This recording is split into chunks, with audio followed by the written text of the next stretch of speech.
மிதுன ராசியில் பிறந்த உங்களுக்கு உங்களுடைய ராசிநாதன் உங்களுடைய முயற்சி ஸ்தானத்தில் இருக்கிறது, அவரும் கேதுவோடு இருக்கிறது. இந்த வாரத்தில் நீங்கள் என்ன வாங்கணும்னு நினைக்கிறீங்களோ லைஃப்பில், அதை நோக்கி உங்களுடைய பயணம் இருந்தால் ஃபியூச்சர் நல்லாயிருக்கும்.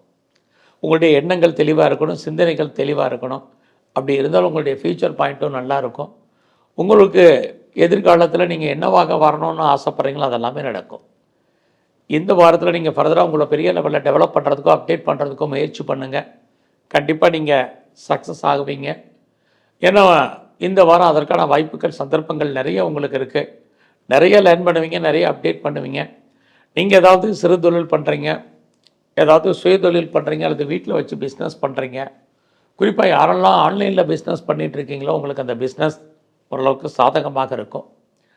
இந்த வாரத்தில் இது ஆடி மாதமாக கடைசியாக இருந்தால் கூட யாரெல்லாம் ப்ராப்பர்ட்டி சேல் ஆகணும்னு நினச்சிட்ருக்கீங்களோ உங்களுடைய சொத்துக்கள் எதிர்பார்த்த விலைக்கு போகிறதுக்கான வாய்ப்புகள் இருக்குது. அது இல்லாமல் இந்த வாரத்தில் கலைத்துறையில் இருக்கிறவங்க உங்களுக்கு நல்லது ஒரு பாப்புலாரிட்டி பப்ளிசிட்டி உங்களுக்கு இருக்கும். பண வரவும் பொருள் வரவும் இருக்கும். ஏதாவது நியூ அக்ரிமெண்ட்டில் நீங்கள் சைன் பண்ணுறதுக்கான வாய்ப்பு இந்த வாரம் உண்டு.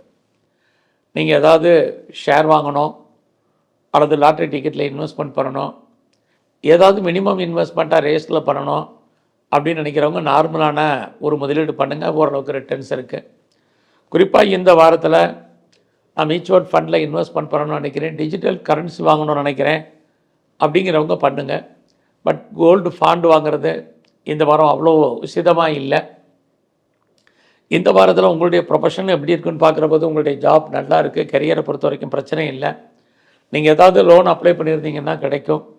என்ன காரண காரியத்திற்காக கடன் வாங்கினீங்களோ அந்த காரண காரியங்கள் அத்தனையும் ஃபுல்ஃபில் ஆகும். உங்களுடைய எதிரிகள் யாராக இருந்தாலும் ஜெயிப்பீங்க. இது அத்தனையும் மிதுன ராசியில் பிறந்தவங்களுக்கு இருக்குது. இந்த வாரத்தில் உங்களுடைய மன வாழ்க்கை சுமாராக இருக்கும். கணவன் மனைவி உறவு சுமாராக தான் இருந்துகிட்ருக்கு. ரெண்டு பேரில் யாருக்காவது ஒரு ஆளுக்கு பிரிவு அல்லது விரயம் அல்லது நஷ்டம் அல்லது வைத்திய செலவுகள் அப்படிங்கிறது இருக்குது. சொந்த பிஸ்னஸ்மே நார்மலாக இந்த வாரம் இருக்குது. யாரெல்லாம் செகண்ட் மேரேஜுக்கு ட்ரை பண்ணுறீங்களோ கொஞ்சம் வெயிட் பண்ணுங்கள். ஸோ இந்த வாரம் முழுவதும் முருகனையும் குறிப்பாக சிவன் கோயிலில் இருக்கக்கூடிய பிரம்மாவையும் தரிசனம் பண்ணிட்டு வாங்க.